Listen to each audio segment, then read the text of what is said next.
Shukla academy में आप सबका हार्दिक स्वागत और अभिनंदन है। हम वर्णमाला की क्लास पढ़ रहे हैं। आज क्लास संख्या 3 है। आज इस क्लास में हम इसके पहले स्वर जो है पढ़ चुके हैं। स्वरों का भेद कितना है, स्वर क्या है, ठीक है, स्वरों में कितने विभाजित किए गए हैं, विभाजन क्या है, ठीक है, दीर्घ स्वर क्या है, ह्रस्व क्या है, प्लुत क्या है, ये सारी चीजें हम देख चुके हैं। अब हम अनुस्वार क्या है, विसर्ग क्या है, इसके बाद आज हम व्यंजन वर्ण देखेंगे। व्यंजन वर्णों में वर्णमाला में 52 वर्ण होते हैं। कुल कितने होते हैं? 52 यानी 52 वर्ण। आज हम व्यंजन वर्ण देखेंगे। व्यंजन वर्ण में देख रहे हैं कि व्यंजन वह है जिनका उच्चारण स्वरों की सहायता से होता है। प्रत्येक व्यंजन के उच्चारण में आ की ध्वनि छिपी रहती है। जैसे क धन आ बराबर क, खा धन आ बराबर खा। कहने का मतलब जब हम का उच्चारण करते हैं तो वहां पर आ अपने आप निकलता है। कहने का तात्पर्य ये है कि का में आ जो है वो छुपा हुआ है।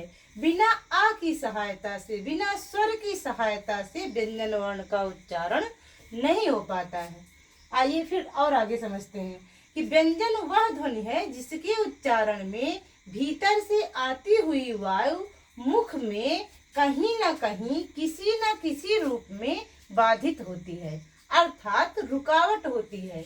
जब व्यंजन वर्ण हम उच्चारित करते हैं या उसका उच्चारण करते हैं तो जो भीतर से आती हुई वायु है, हवा है, वो मुख में कहीं न कहीं किसी रूप में बाधित होती है। तो स्वर वर्ण जो होते हैं वो क्या है? स्वतंत्र हैं। और व्यंजन वर्ण क्या है? वो स्वर पर आश्रित होते हैं। बिना स्वर के सहारे के व्यंजन का उच्चारण नहीं किया जा सकता। हिंदी में व्यंजन वर्णों की संख्या कितनी है? तो 33 है। कितनी है? 33 है। इन्हें मूल व्यंजन कहते हैं। जो 33 वर्ण हैं व्यंजनों के, वो मूल व्यंजन है। इन्हें 3 श्रेणियों में बांटा गया है। इन 33 मूल व्यंजनों को 3 श्रेणियों में बांटा गया है। कौन कौन से? स्पर्श व्यंजन, अंतस्थ व्यंजन और ऊष्म व्यंजन। अब स्पर्श व्यंजन क्या है, इनकी संख्या कितनी है? तो स्पर्श व्यंजनों की संख्या 25 है। ठीक है, इन्हें हम 25 वर्णों को देखिए हम कैसे वर्ग, इनका वर्ग क्या है, इनका वर्ण नाम क्या है, व्यंजन वर्ण क्या है और इनकी संख्या क्या है। इन 4 भागों में इन्हें हम बांट दिए हैं और इसको देखिए समझते हैं। जैसे वर्ग में जब हम का वर्ग बोलेंगे तो का वर्ग का वर्ण स्थान जो है वो क्या हो जाएगा? कंठ हो जाएगा। तो का वर्ग के अंतर्गत कौन कौन से व्यंजन आएंगे? ये का खा गा घा अंगा आएंगे। क्या आएंगे? का खा गा घा अंगा, अर्थात ये 5 है। इनकी संख्या कितनी है?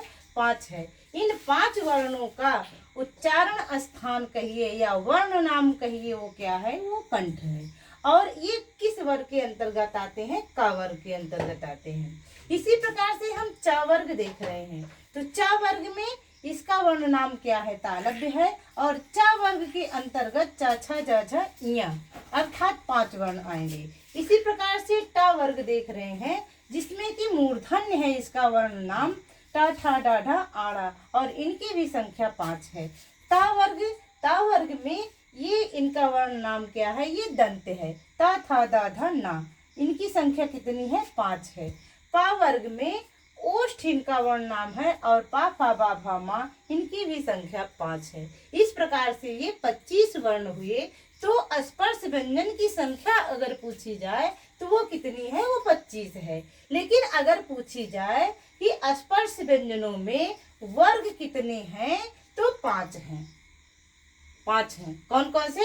क च ट त प, क च ट त प। इसको ऐसे याद कर लीजिए, क च ट त प, अर्थात का से का वर्ग हो जाएगा, चा से चा वर्ग हो जाएगा, टा से टा वर्ग हो जाएगा, ता से ता और पा से पा वर्ग।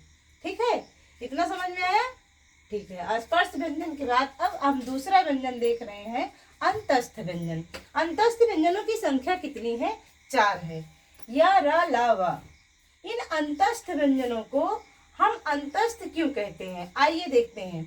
इनका उच्चारण जो है वो जीभ, तालु, दांत और ओंठों के परस्पर सटाने से होता है, किंतु कहीं भी पूर्ण स्पर्श नहीं होता है, अतः यह चारों अंतस्थ व्यंजन या अर्ध स्वर कहलाते हैं। क्या कहलाते हैं? अर्ध स्वर कहलाते हैं। लेकिन रा को और क्या कहते हैं? लुंठित व्यंजन कहते हैं। ला को और किस नाम से जाना जाता है? पार्श्विक कहा जाता है। तो या और वा जो है अर्ध स्वर कहलाते हैं, लेकिन रा और ला जो है, रा को लुंठित व्यंजन और ला को पार्श्विक कहा गया है। आइए इसके बाद तीसरा हम देखते हैं ऊष्म व्यंजन। ऊष्म व्यंजन की संख्या कितनी है? 4 है।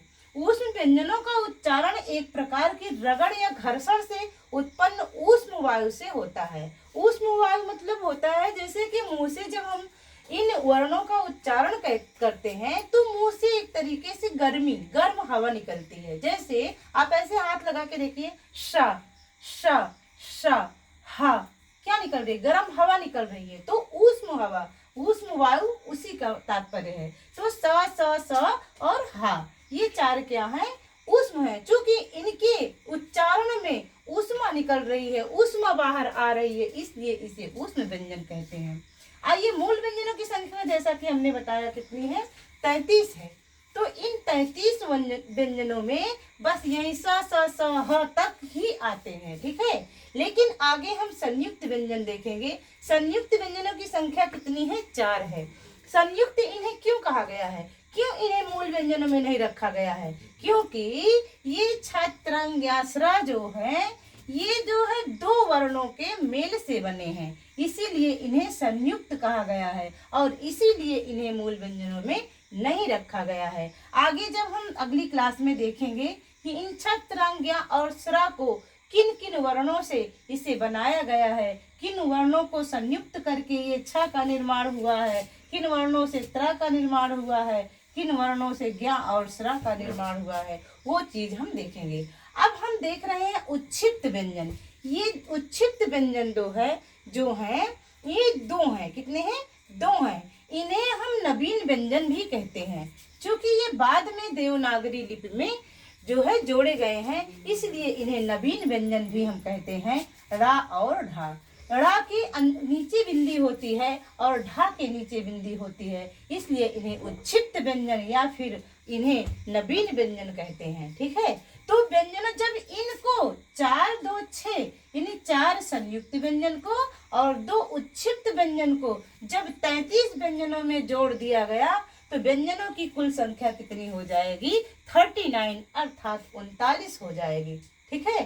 तो आइए हम देखते हैं कि वर्णमाला में 52 वर्ण कैसे हैं, कौन कौन से हैं। आइए काउंट करते हैं हम लोग। जैसे मूल स्वर कितने हैं हमारे? 11 हैं, ठीक है। आ से लेकर के अ तक यही मूल स्वर है, ये 11 है। और 2 अयोगवाह है, कौन से? अंग और आ।